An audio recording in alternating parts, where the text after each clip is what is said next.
दोस्तों, चंद्रयान 3 के विक्रम लैंडर ने जब से चांद की सतह पर लैंड किया है तब से लेकर अब तक चांद के भयानक खुलासे कर रहा है। चांद के ऑर्बिट में पहुंचने से लेकर आज तक चंद्रयान 3 हर रोज वीडियो और फुटेज भेज रहा है। 14 जुलाई को पृथ्वी से चांद के लिए रवाना हुआ चंद्रयान 3 ने इतिहास रच दिया है जब उसने 23 अगस्त की शाम चांद के दक्षिणी ध्रुव पर लैंड किया, जहां आज तक दुनिया का कोई भी देश नहीं पहुंच पाया है। चांद आज भी अपने अंदर कई रहस्य समेटा हुआ है, इसीलिए दुनिया भर के वैज्ञानिक चांद पर अपनी दिलचस्पी दिखा रहे हैं। इसी बीच इसरो की तरफ से बहुत बड़ी गुड न्यूज़ निकल कर आ रही है। चांद पर सॉफ्ट लैंडिंग के बाद चंद्रयान 3 के विक्रम लैंडर की कंडीशन बिल्कुल ठीक है, इसलिए चांद पर रिसर्च करने के लिए अपने प्रज्ञान रोवर को भी चांद की सतह पर खुला छोड़ दिया गया है। ये रोबोट अगले 14 दिनों तक चांद के बड़े बड़े खुलासे करने वाला है। वहीं विक्रम लैंडर के एडवांस कैमरा ने चांद पर अपने लैंडिंग साइट की सबसे ताज़ा तस्वीरें खींची। इन नई तस्वीरों में सूरज की रोशनी से रिफ्लेक्ट होते चांद की खूबसूरत सतह को साफ साफ देखा जा सकता है। साथ ही ये भी देखा जा सकता है कि चांद की सतह कितना ज़्यादा उबड़ खाबड़ है और इसका ये हाल लंबे समय से हो रहे उल्का पिंडों की बारिश से हुआ। वहीं लैंडिंग से ठीक पहले विक्रम लैंडर पर लगे लैंडर पोजीशन डिटेक्शन कैमरों ने भी चांद की कई कमाल की फोटो खींची। लेकिन सवाल ये उठता है कि इस मिशन में आगे क्या होने वाला है। लेकिन ये जानने से पहले हम ये जान लेते हैं कि चंद्रयान 3 की कामयाबी का महत्व भारत के लिए आखिर कितना है। तो दोस्तों, आपको साल 2008 में हुआ चंद्रयान 1 मिशन तो अच्छे से याद ही होगा। यह मून मिशन की श्रृंखला का पहला मिशन था जो पूरी तरह से कामयाब रहा था। लेकिन इस मिशन में चांद पर लैंड करना शामिल नहीं था। ऐसे में हमारे वैज्ञानिकों ने लैंडिंग को अपने अगले मून मिशन यानी चंद्रयान 2 में बनाया। आज जो चांद पर पहुंचा है उसका सपना हमारे वैज्ञानिकों ने 13 साल पहले ही देखा था।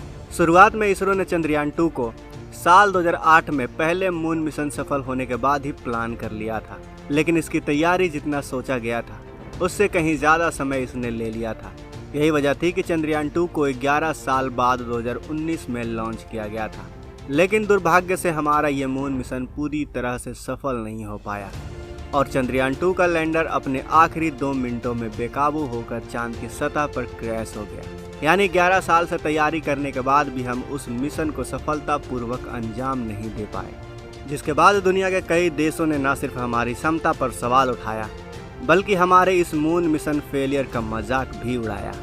इसलिए उन सभी देशों को जवाब देने और उनका मुंह बंद करने के लिए चंद्रयान 3 मिशन का कामयाब होना हमारे लिए काफ़ी ज़रूरी बन गया था।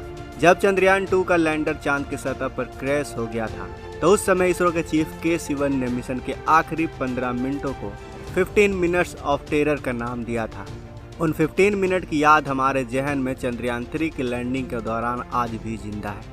हमें सिर्फ यही डर सता रहा था कि 4 साल पहले जो हमारे चंद्रयान 2 के साथ हुआ वो दोबारा ना हो जाए। असल में इस तरह के मिशन जब किसी प्लेनेट या मून पर लैंड करना होता है तो उनमें लैंडिंग से पहले 15 मिनट सबसे ज़्यादा क्रिटिकल होते हैं। चंद्रयान 2 की बात करें तो वो उन आखिरी पलों में हॉरिजॉन्टल से वर्टिकल हो नहीं पाया था, जिसके चलते उसकी क्रैश लैंडिंग हो गई। लेकिन इस बार इस तरह की सभी मुसीबतों से निपटने के लिए हमारे वैज्ञानिक पहले से ही तैयार थे। यहाँ तक इसरो चीफ एस सोमनाथ ने पहले ही कह दिया था कि चाहे चंद्रयान 3 के सारे सेंसर और 2 इंजन फेल भी हो जाएं, तब भी चंद्रयान 3 चांद की सतह पर सफल लैंडिंग जरूर करेगा। इसके अलावा आगे सिचुएशन खराब भी हो जाती है तो इसरो ने इसके लिए प्लान बी भी बनाया हुआ है। ऐसी कंडीशन में लैंडिंग को डिले कर दिया जाएगा और फिर 27 अगस्त को चांद पर यह उतरेगा। लेकिन सौभाग्य से ऐसा कुछ नहीं हुआ और हमारा चंद्रयान 3 प्लान ए के अनुसार ही चांद की सतह पर सुरक्षित रूप से लैंड कर गया। अब बात करते हैं कि यह मिशन 14 दिनों तक क्या करेगा। तो दोस्तों, लैंडर की बात है तो लैंडिंग के बाद अपनी जगह पर खड़े होकर 14 दिनों तक हमारा लैंडर चांद पर रिसर्च करेगा। ये चांद के पतले वातावरण में मौजूद प्लाज्मा पार्टिकल्स की जाँच करेगा, दिन और रात में चांद के बदलते तापमान की जाँच करेगा, अपने आसपास आने वाले भूकंप की स्पीड और तीव्रता की स्टडी करेगा और सतह के नीचे लेजर को फेंककर मून एलिमेंट्स की जांच करेगा, जिसके लिए इसमें 4 पेलोड लगाए गए हैं। जबकि प्रज्ञान रोवर अपने टायर्स की मदद से चांद के दूर इलाकों की तरफ रवाना हो चुका है और चलते चलते इसने इसरो को चांद का डेटा भेजना भी शुरू कर दिया है। आपको बता दें कि प्रज्ञान रोवर ने लेजर इंडक्टेड ब्रेकडाउन स्पेक्ट्रोमीटर और अल्फा पार्टिकल्स एक्सरे स्पेक्ट्रोमीटर जैसे 2 पेलोड्स लगाए गए हैं जो किरणों की मदद से चांद के अंदर तक जाएंगे और सतह के नीचे मौजूद पानी का पता लगाएंगे। साथ ही ये चांद की मिट्टी और चट्टानों में मौजूद खनिजों का भी पता लगा। अब अपने इस मिशन में लैंडर विक्रम या प्रज्ञान रोवर में किसी भी एक ने किसी कीमती खनिज या फिर पानी को ढूंढ लिया तो यह भारत के लिए इतनी बड़ी कामयाबी होगी कि भविष्य में जब भी चांद का नाम लिया जाएगा तो इसके साथ ही इसरो और भारत का नाम भी जोड़ा जाएगा।